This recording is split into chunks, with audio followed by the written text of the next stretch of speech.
Apocalipsis, una palabra que puede tener distintos significados dependiendo de quién sea el receptor. Algunos quizás piensen en un apocalipsis zombie, otros en una invasión alienígena. Hay personas que asocian esta palabra con desastres naturales o con el juicio final, mientras que por otro lado, algunos solo lo reconocen como el último libro de la Biblia. Pero independientemente de lo que el apocalipsis signifique para vos o para mí, es innegable que la industria del entretenimiento ha sido quien mejor supo sacarle provecho. Desde el cine catástrofe hasta los zombies, hemos visto millones de películas y series con esta temática, por lo que cuando sale una nueva, lo único que nos queda es preguntarnos si nos va a ofrecer algo diferente. Pero si entraste a este video es porque querías ver algo de The Last of Us, y eso es justamente de lo que vamos a hablar, de una serie que lleva el término apocalipsis a otro nivel, presentándonos la típica trama de podemos encontrar una cura a la infección, pero esta vez para una pandemia que surgió a partir de un hongo. Si todavía no has visto la serie, te recomiendo guardar este video para después, pero si no te molestan los spoilers, empecemos.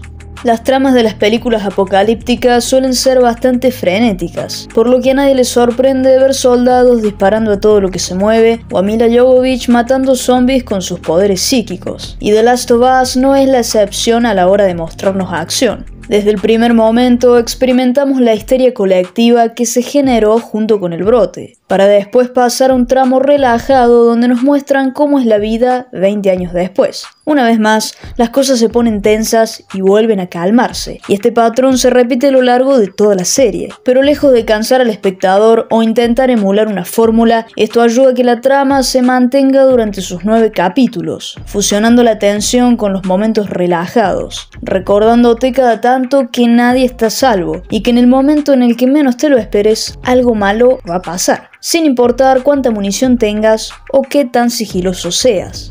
La manera que tiene esta serie de generar tensión no es nada del otro mundo, pero surte efecto y te pone nervioso. ¿Qué más podemos pedir? Tomando como ejemplo el primer capítulo, normalmente el momento del brote suele ser el más caótico y tenso, porque nadie sabe qué está pasando. Las autoridades muchas veces no ayudan y todos quieren escapar. Ver soldados disparando, gente corriendo y explotando edificios o vehículos estrellándose es suficiente para que te pongas tenso, pero ver todo eso desde este ángulo en particular, como si estuvieras en el asiento trasero de la camioneta, genera una sensación completamente distinta. No solo te sentís indefenso, sin control de nada en absoluto y atrapado, sino que puede llegar a ser claustrofóbico. Quizás sea algo personal, pero hubo pocos momentos a lo largo de la serie que me pusieran tan nervioso como esta secuencia inicial.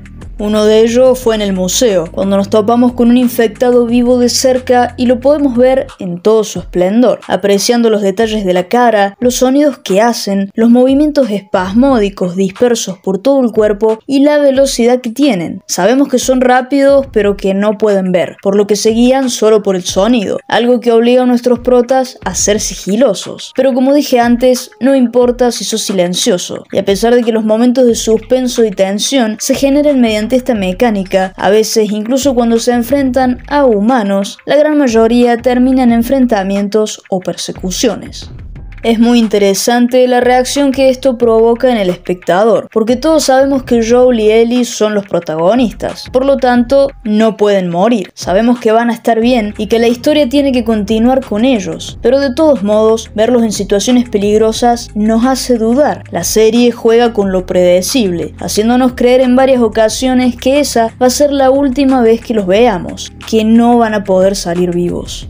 Y para cuando llegamos a este punto ya estamos hartos de llorar. Ya no queremos que muera más nadie, a pesar de saber que tarde o temprano todos van a morir. No quieres encariñarte con ningún personaje por miedo a que lo maten. Y cuando alguno dura más de lo que esperabas, es solo para morir de la manera más triste que te puedas imaginar. Todos los vínculos que nos muestran están más que justificados. Y aunque haya personajes que conocimos por 1 o 2 capítulos, las relaciones interpersonales que formaron son algo que sí podemos comprender. Por ejemplo, en la serie nunca se menciona de manera explícita la relación entre Joel y Tess, pero por lo poco que vimos y por la forma en la que se hablaban, podemos deducir que eran pareja. Al principio no sabemos desde hace cuánto que se conocen ni por qué confían tanto uno en el otro, pero a pesar de que Joel parezca frío y reservado, decidió acompañar a Ellie porque fue la última voluntad de Tess. Cuando avanzamos hacia el capítulo 3 vemos que se conocían desde al menos 13 años. Todo esto hace que su muerte cobre más significado para Joel y también para nosotros, que vemos todo desde afuera, involucrándonos con personajes que a veces nos dicen más sobre ellos a través de sus relaciones que de sus palabras. Otro gran ejemplo es la amistad que surgió entre Sam y Ellie. Como espectador sabes que lo más probable es que algo salga mal. Podrías querer que maten a Henry o que le otorguen el perdón, pero Sam realmente no tiene la culpa de las decisiones que haya tomado el hermano. Cuando vemos la mordida sabemos que el chico está perdido, que se va a convertir y nadie va a poder hacer nada para salvarlo. Aún así, Ellie opta por no decir nada y vierte un poco de su sangre sobre la herida con la esperanza de frenar la infección. ¿Y qué puedo decir de la relación entre Ellie y Joel? Demasiado compleja y profunda como para resumirla o intentar hablar solo de ciertos aspectos. Cuando se trata de ellos, cada palabra y acción tiene un significado. Al principio, Joel se le quería sacar de encima apenas pudiera, pero hacia el final decide condenar a un mundo infectado solo para poder vivir con ella. Desde los chistes malos que Ellie le contaba hasta esta escena donde ambos estaban vulnerables. Cada cosa que hicieron juntos sirvió para unirlos, para que el vínculo entre ellos se fortaleciera, culminando en una relación que puede ser difícil de comprender, sobre todo por las acciones de Joel. ¿Está bien lo que hizo? ¿Está mal? ¿Cómo podemos medir estas acciones y calificarlas como buenas o malas? Realmente estas preguntas pueden surgir en nosotros a lo largo de toda la serie, ya que las cuestiones morales y éticas sobran. Podríamos argumentar que lo que hizo Joel está mal, porque antepuso su egoísmo y el amor que sentía hacia Ellie por encima de la humanidad y una posible cura, asesinando gente inocente e incluso mintiéndole sobre eso. Pero también se podría decir que lo que hizo está bien, porque en varias ocasiones pudimos ver la maldad de los humanos, que a veces son peores que los infectados. En el caso de Henry, traicionando la resistencia para conseguir medicina, pasa lo mismo. Si fuésemos nosotros en su situación, quizás también hubiéramos traicionado a nuestra gente con el fin de salvar a alguien que amemos. Pero si estuviéramos del otro lado y nuestros familiares fuesen asesinados por culpa de alguien como Henry, también lo querríamos muerto.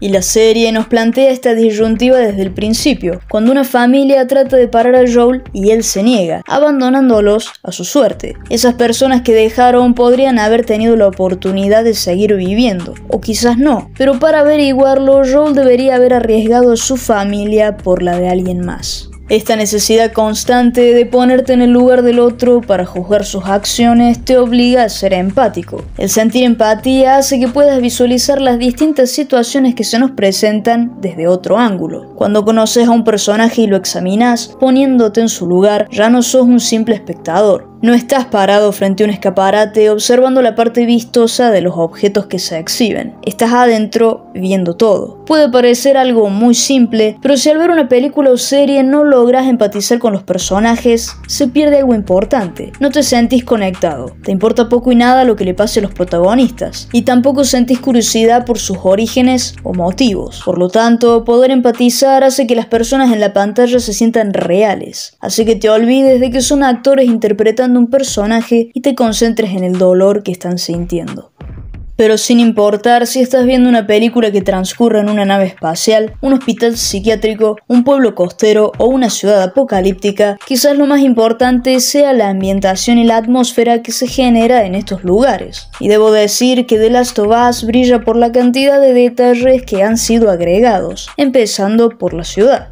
Una de las cosas que más me gustan de las películas apocalípticas es ver la destrucción de la ciudad, los edificios colonizados por plantas y enredaderas, los autos varados en autopistas, el concreto con grietas y la manera en la que el tiempo arruinó la civilización como la conocemos. The Last of Us tiene muchísimas escenas en las que podemos apreciar esta decadencia, llenas de detalles que aunque puedan pasar desapercibidos, como suciedad en los autos o plantitas que crecen en la calle, no hacen más que agregar calidad a esta esta imagen del apocalipsis, envolviéndote en su atmósfera hasta el punto en el que quieres estar ahí con los protagonistas y explorar por tu cuenta. Además, también tenemos una ciudad abandonada pero funcional, que no fue atacada ni destruida por nadie, así como también universidades, hospitales, un resort y la fortaleza a la que fueron en el último capítulo. Todo realizado con tanto detalle que es imposible no sentir que formas parte de estos lugares. Lugares limpios o completamente infectados por el Cordyceps. Al principio no podemos contemplar esta infección en su totalidad, pero a partir del capítulo 2 empezamos a encontrarnos con sitios a través de los cuales no se puede pasar, y otros por los que pasan igual, a pesar del peligro, como por ejemplo el museo. La escena del museo debe ser una de las mejores, no solo por la tensión que experimentamos, sino por la ambientación. Apenas los protas se acercan, vemos que la puerta y todo alrededor está plagado con el hongo, algo que tampoco cambia mucho cuando entran, pero el simple hecho de ver cómo el Cordyceps se esparce e infecta todo ya es intimidante. Y esto se complementa muy bien con los infectados, que varían muchísimo en tamaño, forma, velocidad, fuerza y aspecto. Sus cuerpos maltratados tienen tantos detalles diferentes, ya sea en la piel, la boca o incluso la cara en su totalidad, que es imposible no sentir incomodidad cuando los ves. A diferencia de los zombies, por ejemplo, que son cadáveres en descomposición, los infectados de The Last of Us se asimilan más a un mutante, a un hongo antropomórfico, reforzando todavía más la idea de que es este hongo el que impulsa a su huésped, controlando todo su sistema y apropiándose cada vez más de todo el cuerpo. A veces podemos verlos bien de cerca, apreciando cada uno de los detalles y encontrando diferencias entre ellos, pero otras veces vemos las hordas corriendo de un lugar a otro, convirtiéndose en una masa irreconocible de carne, como por ejemplo al final del capítulo 5. The Last of Us está llena de planos generales que nos ayudan a conocer mejor los lugares, asimilando las distancias que hay que recorrer, así como también la desolación que los rodea. Son escenas muy lindas que, aunque no lo parezcan, aportan mucho, tanto al aspecto visual como a la historia misma. Te muestran la inmensidad y extensión de un mundo que lleva muriendo 20 años, recordándote lo diminutos que somos los seres humanos, y a la vez te hacen entrar en contexto, transmitiendo distintas emociones dependiendo de los detalles o mostrándote los motivos por los cuales los protagonistas toman ciertas decisiones, como por ejemplo hacia dónde ir o por dónde escapar. Sin embargo, tanto estos planos como los vínculos entre los personajes o la ambientación general son apenas una pequeña parte de todo lo que nos deja esta serie, ya que tiene demasiados detalles que a mí simplemente se me escapan de las manos, así como otras cosas que solo pueden apreciarse formando parte de la experiencia. Desde afuera, The Last of Us tiene muy buena pinta y cuando te adentras en su historia es imposible que salgas decepcionado, porque no solo cumple con lo que promete, sino que lo hace de una manera realmente increíble. Si te ha gustado este video, dale like, suscríbete al canal para más contenido y contame qué te ha gustado más de esta serie. Por ahora, eso ha sido todo, pero nos veremos próximamente. I can hear the demons call when they do what they do, and now I feel like taking off, find a place with a view. The pain is never gonna